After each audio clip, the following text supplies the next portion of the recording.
Sahabat channel Pelangi Malam, pada kesempatan ini kita akan membahas secara mendalam tentang manajemen proyek. Selamat menyaksikan. Pernah kepikiran gak sih soal karir di mana kerjaan kamu itu ngatur, ngerencanain, dan bikin ide-ide keren jadi kenyataan? Nah, itulah dunia manajemen proyek. Dan di sini kita bakal kupas tuntas gimana jalur karir yang lagi naik daun ini sebenarnya lebih dekat sama kita daripada yang kita kira. Oke, jadi apa aja yang bakal kita bongkar hari ini? Kita akan mulai dari kenapa sih peluangnya gede banget sekarang, terus apa sih kerjaannya manajer proyek itu, senjata apa aja yang kamu butuhin, gimana caranya beradaptasi di lingkungan kerja, dan terakhir buku panduan buat nyelesain proyek. Oke, pertama-tama, kenapa sih ini penting banget buat kita bahas sekarang? Jawabannya simple, peluangnya. Ini bukan cuma sekedar tren, tapi ada permintaan yang benar-benar masif untuk skill ini di dunia kerja. Tapi segede apa sih peluangnya? Coba tebak deh. Menurut kamu, kira-kira berapa banyak orang yang dibutuhin buat ngisi posisi manajemen proyek di seluruh dunia pada tahun 2027 nanti? Yep, 87,7 juta. Angka yang luar biasa besar ini datang dari Project Management Institute. Ini nunjukin betapa gila-gilaannya permintaan di luar sana. Gini deh, perusahaan-perusahaan di seluruh dunia lagi gencar-gencarnya bertumbuh. Dan mereka butuh banget orang-orang yang bisa mimpin proyek-proyek besar mereka. Dan jangan salah sangka ya, ini tuh bukan cuma buat anak-anak tech aja. Coba lihat daftarnya, mulai dari manufaktur, konstruksi, sampai keuangan dan energi. Skill manajemen proyek ini udah jadi tulang punggung di banyak banget sektor penting yang terus berkembang. Nah, sekarang kita masuk ke intinya. Apa sih sebenarnya kerjaan seorang manajer proyek? Soalnya ada banyak banget salah kaprah soal ini. Kuncinya cuma satu. Mereka adalah pemandu tim, bukan ahlinya. Gampangnya gini, manajer proyek itu ibarat penggembala proyek. Tugas mereka itu bukan ngerjain semuanya sendiri, tapi mastiin timnya bisa jalan lancar sampai ke tujuan, pakai skill organisasi dan komunikasi mereka. Nah, ini nih mitos yang paling sering kita dengar. Banyak yang mikir, wah gue kan bukan insinyur, mana bisa jadi manajer proyek konstruksi? Atau, gue kan nggak bisa coding, mana mungkin jadi manajer proyek IT? Pikiran kayak gini keliru banget. Padahal kenyataannya tugas kamu itu justru memfasilitasi. Bayangin deh, kamu lagi ngerencanain camping bareng teman-teman. Kamu nggak harus jadi orang yang paling jago masang tenda kan? Tapi kamulah yang mastiin tendanya ada, lokasinya pas, dan semua orang tahu tugasnya masing-masing. Nah, peran kamu itu memandu para ahli, bukan jadi ahlinya. Jadi, kalau dirangkum, kerjaan sehari-harinya tuh ya ini. Kamu yang bikin rencana, bagi-bagi tugas. Jagain budget biar nggak jebol. Jadi penghubung komunikasi buat semua orang. Dan yang paling penting, jadi pahlawan yang siap ngatasin semua masalah yang tiba-tiba muncul.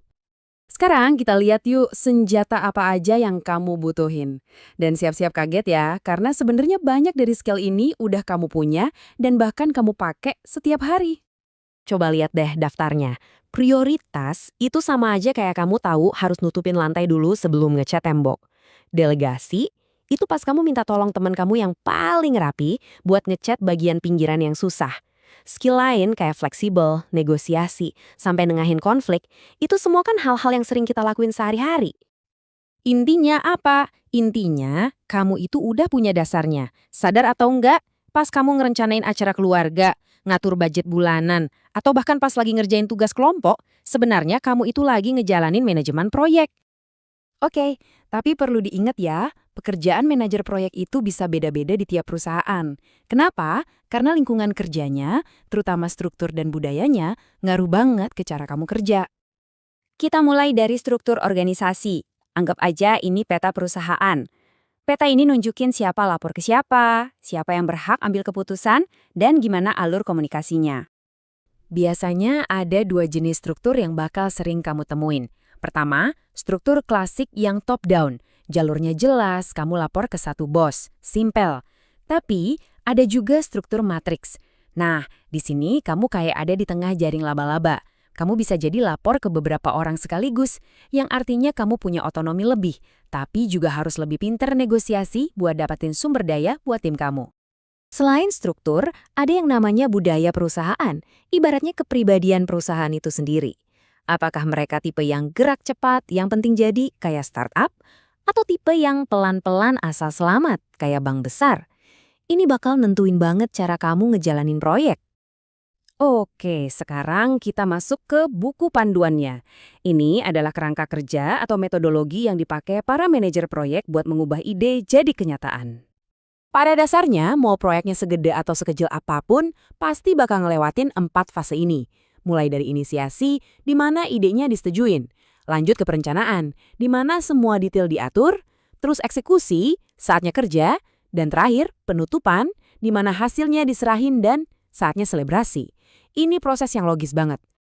Nah, dalam ngejalanin proyek itu, ada 2 pendekatan yang paling umum. Ada waterfall, yang sifatnya lurus kayak air terjun. Satu tahap harus beres dulu, baru bisa lanjut ke tahap berikutnya. Cocok banget buat proyek yang udah jelas dari awal, kayak bangun rumah. Nah, lawannya itu agile. Ini lebih fleksibel, kerjanya dalam siklus-siklus pendek yang disebut sprint. Pas banget buat proyek yang butuh banyak perubahan di tengah jalan, contohnya bikin software.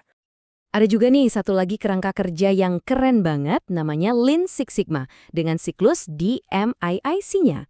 Gampangnya, ini tuh fokus banget buat memperbaiki proses. Jadi kamu definisikan dulu masalahnya, ukur data yang ada, analisis akarnya, terus terapkan perbaikan, dan terakhir, pastiin perbaikan itu jalan terus. Semuanya benar-benar berdasarkan data. Jadi sekarang kamu udah punya gambaran soal peluangnya, perannya, skillnya, sampai metode-metodenya. Kamu udah punya peralatannya, kamu udah tahu buku panduannya. Nah, pertanyaannya sekarang buat kamu, proyek pertama apa yang bakal kamu kelola? Nggak harus di kantor kok, bisa juga di kehidupan sehari-hari. Coba deh mulai terapin kerangka kerja ini. Gagal bikin kakak jadi suka. Dulu ada rambut kepang, dua sekarang rambut merah-merah.